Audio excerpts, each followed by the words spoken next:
When I found out I was pregnant, it was about 8.5 years ago at a dark time in my life. Parenting wasn't an option for me because of my circumstances. I was already reviewing closed adoption profiles. And then I saw her on the ultrasound, and there was no way that I could not be a part of her life in some aspect. And so within an hour, I was on the phone with my agency and saying, no, I only want to open adoption now, and so can you send me those profiles? I had interviewed over 30 other couples in 5 different states, emailed their caseworker back and said they were great, but I just didn't have that feeling. However, you said you sent me 3, I only got 2. Can you try and resend that 3rd one? And it ended up being Sean and Cheryl. Unfortunately, because of just the immediate connection that I have with Olivia's parents, it has become so much more than that, and more than I could have ever imagined or dreamed up. I was initially hesitant about sharing my story because it was such an exciting and beautiful thing in my life. I didn't want to deal with any possible negative comments or questions or feedback. I was speaking at a conference on a panel with different birth mothers, and after the conference, a representative with Brave Love talked about Brave Love a little bit. Reading the stories of other birth mothers, it was empowering. So when I started to type out my story for Brave Love, I just wanted to be as transparent as possible.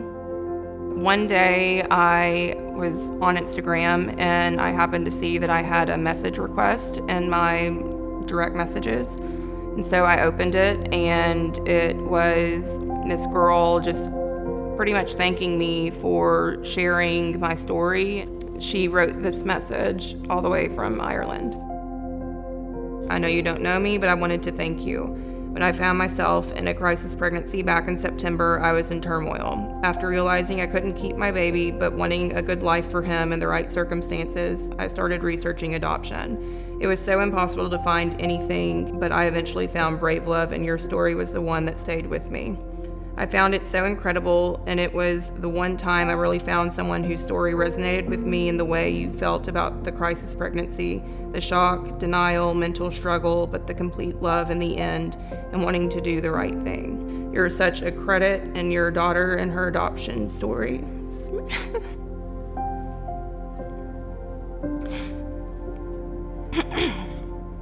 are so beautiful and helped me in my decision.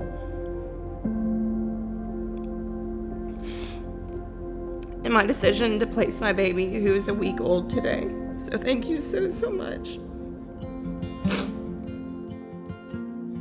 Today we are actually going to meet and talk for the first time on video. Hello, Ali. How are you? Nice to meet you in person. I know, nice to finally meet you too. It's so nice to talk to someone who's been through the same emotions, and, because I don't know anyone, so it's really nice. You're just as brave. You reached out to a stranger all the way across the world in a very vulnerable position. No, I mean it. That took a ton of strength and courage, especially given your circumstances. So I only know what I went through and how adoptions are here. How is it over there though? Here in Ireland, all you ever hear and all I ever heard was all the things that were wrong with adoption.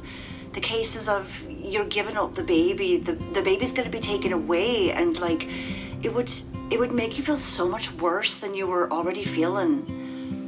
I loved how Brave Love gave me a completely different perception of adoption, and these were real stories that were, happening now. So thanks for sharing your story. It just meant so much to me. I selfishly wanted to feel empowered in sharing my story finally publicly, but it's now affected a woman's life in Ireland. Sharing your story and creating that community for birth parents and adoptive parents even, Brave Love is really making an impact across the world.